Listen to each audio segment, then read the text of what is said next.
Because it wasn't even, listen, when I got indicted, they told me, like, we don't even want you. Like, I was a casualty of war. Right.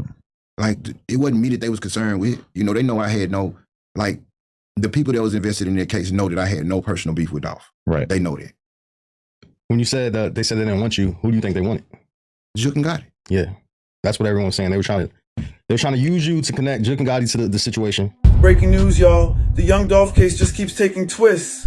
Hernandez Govan, the man who was acquitted in connection to Dolph's murder, is back on another big platform, this time sitting down with no jumper. And let me tell you, every time this man opens his mouth, it's like he's getting closer and closer to dragging CMG and Yo Gotti into the line of fire. Let's break it down. This is Govan's second major platform interview. First he hit the big stage, now he's on no jumper. And instead of laying low, he's talking more and more about the details surrounding Dolph's death. 2 shaky statements. At first, Govan claimed he never met Yo Gotti, never talked to him, never knew him. But now, he's walking that back, admitting he has spoken to Gotti at least once. That's a major switch up. Anytime somebody keeps changing details like that, it raises eyebrows. But you can't use me to connect Gotti to nothing, because I never had no relationship with Gotti. We ain't never rode to the store together. You know, ever. If you moments later. And just keeping it all the way G, I'm talking about like, and it's on my kids. The only time I can remember having a conversation with Yo was over the phone years ago, and he had the little rap group. Bruh. I forget the name of them little niggas. I think one of his name was Chris or Chris Style, something. But he had like a little rap group. But anyway, I had some words with one of his artists. And I think at the time it was about a young lady, a girl, and I had said a few things or whatever, and I guess the artist had went back and said something, and Gotti knew some people that I know, and they reached out and put us on the phone. And this was before Gotti blew up, you know, or whatever the case may be. I think this was around the time, maybe right before he signed with Birdman or whatever the case. And he just reached out and was asking me, you know, what was going on, you know, and, you know, could it be worked out or whatever? And of course it could. And we put it to bed. But here's the bombshell. Govan says that Gotti's brother, Big Jook, personally confirmed that young Dolph did put money on Gotti's head, meaning there was a bag on Yo Gotti's life. You just said that you said Dolph was bragging to his cousin about the hit that he tried to do on Yo Gotti. So when Jook asked Cornelius how did he know about the attempted hit on his brother, Cornelius said that Dolph had a cousin or an aunt that lived by his dad, and Dolph had been bragging about it, and that's how he supposedly knew about it. And that's how that went. But it was a well-kept enough secret that you hadn't heard about it. I hadn't even heard about it. Just think about it. It wasn't even never on social media. You know, Gotti's just so secretive. He never reported it. You know, street nigga, he ain't gonna report it. You know, or whatever. You know, so it never made its way to the net or whatever. So, you know, I had never heard of it at that point. But you know what you know being in the streets, and then you said you had a relationship with Dolph somewhat. You can kind of see it maybe being true. Like, why wouldn't he want to get back at somebody shooting at me? Oh, definitely. Yeah. I could see that, you know, but me being who I am, I'm thinking I would have heard that. But they did a great job of keeping it under wraps, you know what I'm saying, you know, so it was music to my ears the day that I heard that. If that's true, that changes the whole narrative of this beef, because that means retaliation could have been in play. The more Govan talks, the more it sounds like he's dropping puzzle pieces that could open up indictments on CMG. Federal investigators love inconsistencies and little confirmations like this. How did you and Jook form a relationship, and when did y'all meet each other?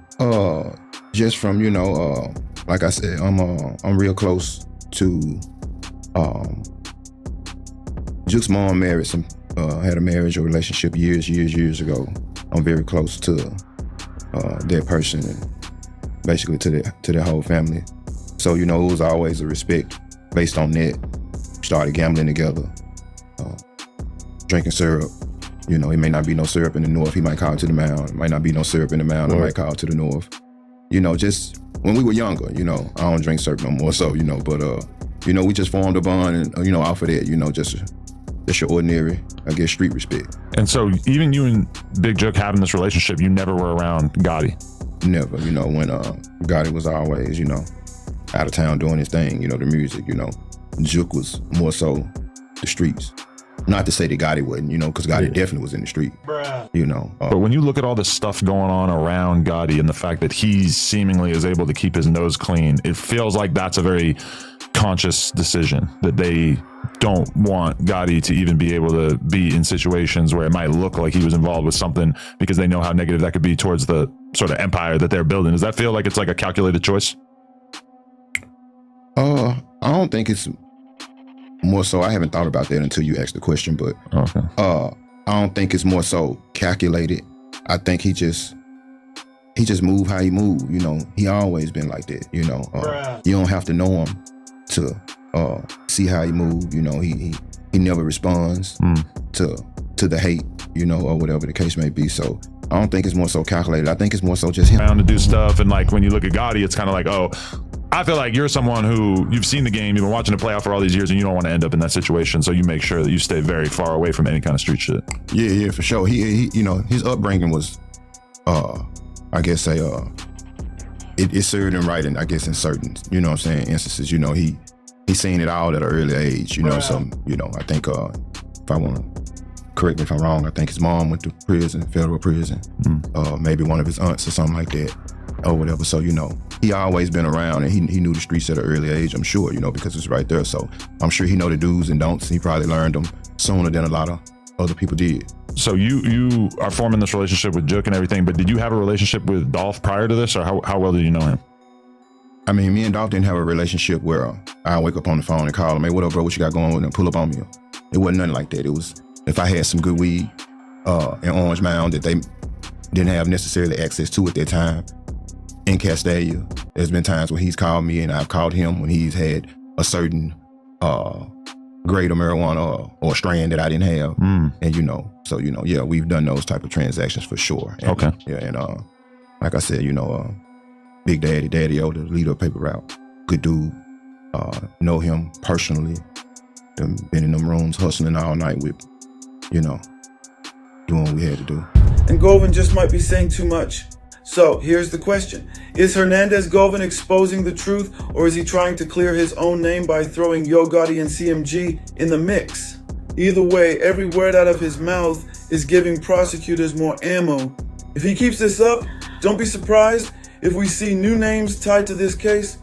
What y'all think? Is Govan really snitching without snitching?